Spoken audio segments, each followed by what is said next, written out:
ചൊക്രമുടി കയ്യേറ്റവുമായി ബന്ധപ്പെട്ട വിവാദത്തിൽ CPI പ്രതിരോധത്തിൽ ജില്ലാ സെക്രട്ടറിക്ക് എതിരെ പാർട്ടിയിൽ നിന്നും തന്നെ പരാതി ഉയർന്നതോടെ പ്രതിപക്ഷവും ആരോപണം ഘടിപ്പിച്ചിരിക്കുകയാണ്. പ്രതിപക്ഷ നേതാവ് ചൊക്രമുടിയിൽ സന്ദർശിക്കുകയും സമരപ്രഖ്യാപനം നടത്തുകയും ചെയ്തു. CPI ഇടുക്കി ജില്ലാ സെക്രട്ടറി K. സലീംകുമാറിന് ചൊക്രമുടി കയ്യേറ്റത്തിലും ഭൂമിക്കച്ചവടത്തിലും പങ്കുണ്ടെന്ന് CPI ജില്ലാ കൗൺസിൽ അംഗം വിനു സക്കറിയ പരാതി നൽകിയിരുന്നു. കഴിഞ്ഞ മാസം 4-ന് സംസ്ഥാന സെക്രട്ടറിക്ക് നൽകിയ പരാതിയിൽ എന്നാൽ ഇതുവരെ യാതൊരു നടപടിയും ഉണ്ടായിട്ടില്ല. ഇതിനിടയിലാണ് പ്രതിപക്ഷം ഇത് ആയുധമാക്കുന്നത്. ചൊക്രമുടിയിൽ സന്ദർശനം നടത്തിയ പ്രതിപക്ഷ നേതാവ് VD സതീശൻ കയ്യേറ്റം നടന്നിരിക്കുന്നത് CPI ജില്ലാ സെക്രട്ടറിയുടെയും വകുപ്പ് മന്ത്രി K. രാജന്റെയും അറിവോടെയാണെന്ന് ആരോപിച്ചു.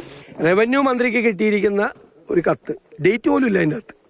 ആ കത്ത് കൊടുത്തിട്ടാണ് ഇത് റീസർവേ നടത്തി ഇതെല്ലാം റെഗുലറൈസ് ചെയ്ത് കൊടുത്തത്. ഈ ഭൂമി മുഴുവൻ റെഗുലറൈസ് ചെയ്തത്. എന്നാൽ ജില്ലാ കൗൺസിൽ അംഗം നൽകിയ പരാതിയെക്കുറിച്ച് അറിയില്ലെന്നാണ് ജില്ലാ സെക്രട്ടറി K. സലീംകുമാറിന്റെ പ്രതികരണം. അങ്ങനെ പരാതി ഉണ്ട് എങ്കിൽ പാർട്ടി പരിശോധിക്കുമ്പോൾ അത് ആര് അതിൻ്റെ അകത്ത് ഇടപെട്ടിട്ടുണ്ടെന്ന് പറഞ്ഞാലും അതിന്മേലുണ്ടാകുന്ന നടപടികളും ഉണ്ടാവും. അതിനകത്ത് ഇപ്പോൾ സലീംകുമാറിനോ അല്ലെങ്കിൽ സംസ്ഥാന കമ്മിറ്റി മെമ്പറെന്നോ അല്ലെങ്കിൽ മറ്റേതെങ്കിലും ഒരു സഖാവെന്നൊന്നും ഇതിൻ്റെ അകത്ത് വിഷയമല്ല.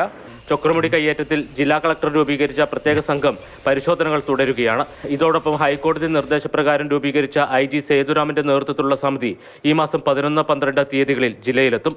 ചൊക്രമുടിയിലെ കയ്യേറ്റത്തിന് പുറമെ പരുന്തുപാറയിലെ കയ്യേറ്റവും സംഘം പരിശോധിക്കും. മാതൃഭൂമി ന്യൂസ്, ഇടുക്കി.